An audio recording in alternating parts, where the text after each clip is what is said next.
Welcome back. Another episode of the Miami Heat Chronicles. My name is Amir. Got Martel. You can find Martel at the Miami Heat Zone podcast. Martel is on his path to 5K. So don't forget to subscribe to his channel. And I'm on my path to 2,000 subscribers. So don't forget to subscribe to mine. So, Martel, for today's episode, I want to talk to you about a Bleacher Report article that came out talking about the wildest lineups for every NBA team that is possible.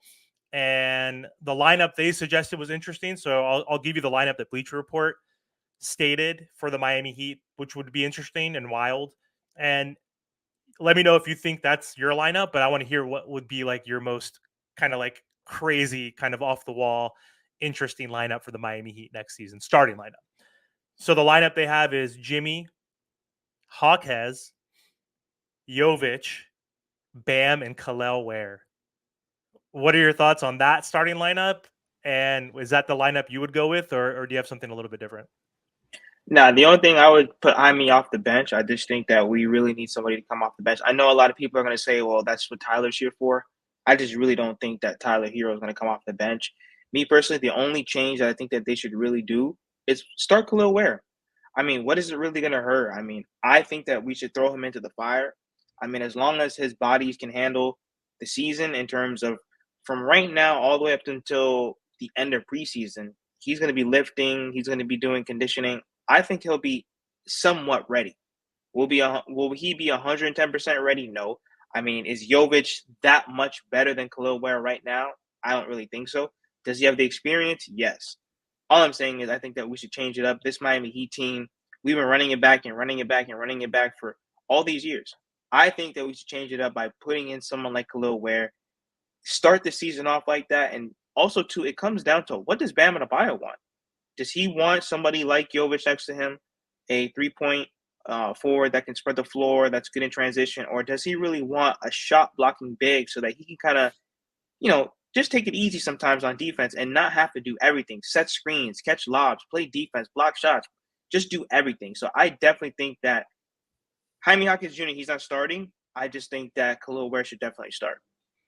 In this lineup, though, if you have Hawkes and Kalel Ware, because it's considered a wild starting lineup, you don't even have Tyler or Terry, right? So you have the same issue that some Heat fans are concerned about, which is Tyler and Terry, similar redundant small guards that are not, either of them are not really point guards, and both need the ball in their hands, right? And they're high volume shooters. So it's kind of interesting that they had both of them coming off the bench, which would provide that same dilemma off the bench. But could you imagine those two playing against second units, right? That's crazy. But I think based on this report, in my opinion, the lineup that I think I would go with would be so keeping Nico in there, but as the point guard, because I want to go ultra big, right? Because our biggest issue in the past has been small ball, and it hasn't worked technically. So I want Nico at the power or the point forward, essentially. That way, he can bring the ball up and play in transition, and then he's going to have a more prominent role that way versus just standing, in the corner, spreading the floor for Jimmy and Bam. Next to him, I'm going to keep Terry and Tyler on the bench too and put Duncan in there. So we have that 6'7" shooting guard, and we need a sniper out there with Jovic. Jovic shot 40%. So we have two of our shooters right there.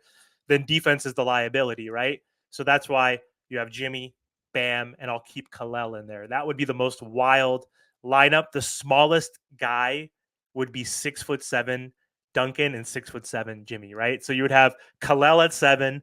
You would have Jovic at 6'11, Bam at 6'9", 10, and then two guys at 6'7", and the three, Bam, Ware, and Jimmy, would make up for the lack of defense with Duncan and Jovic. And in terms of playmaking, then Bam and Jimmy have to step up, right? Like Jimmy's going to be the ultimate playmaker. I mean, Nico could bring the ball up and get them in their spots, but then Jimmy and Bam will then be the ones who we run the offense through. I think it'll give a better opportunity to run the offense through them. In this hypothetical wild scenario, obviously there's going to be no world where Tyler or Terry are both going to be on the bench, but I like that because then you'd have a crazy bench with Tyler and Terry coming off the bench with Kevin Love and with Haywood Highsmith and with Jay Rich and all those guys. So we'll see what happens. That's my crazy lineup.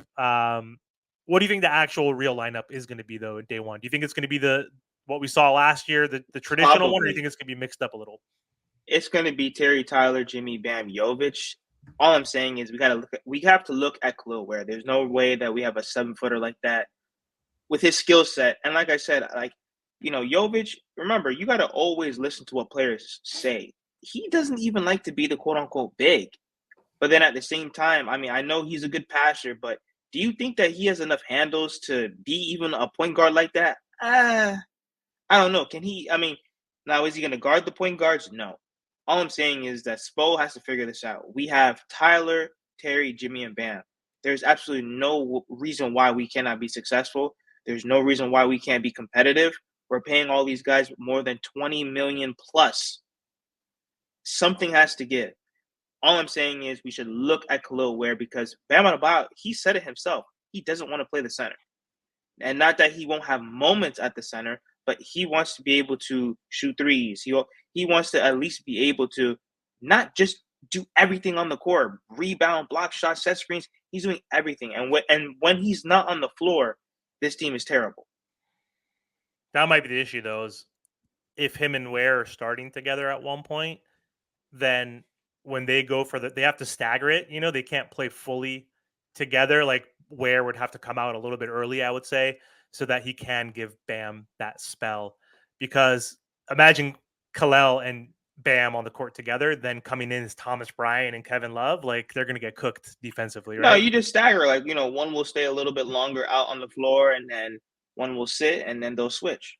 You have to, Something like right? that. That's what I'm saying, because you need that. That's the bonus of at least having Khalil come back up, Yeah. Bam, as a center, is that you don't have the Deadman, Zeller, Thomas Bryant, minutes where they come in for 3 minutes and it's like a minus 30, like all of a sudden. So, anyway, that's all I have for this episode. Again, don't forget to subscribe to your both of our channels, and we'll be back with some more Chronicle episodes for you next week. Thanks again.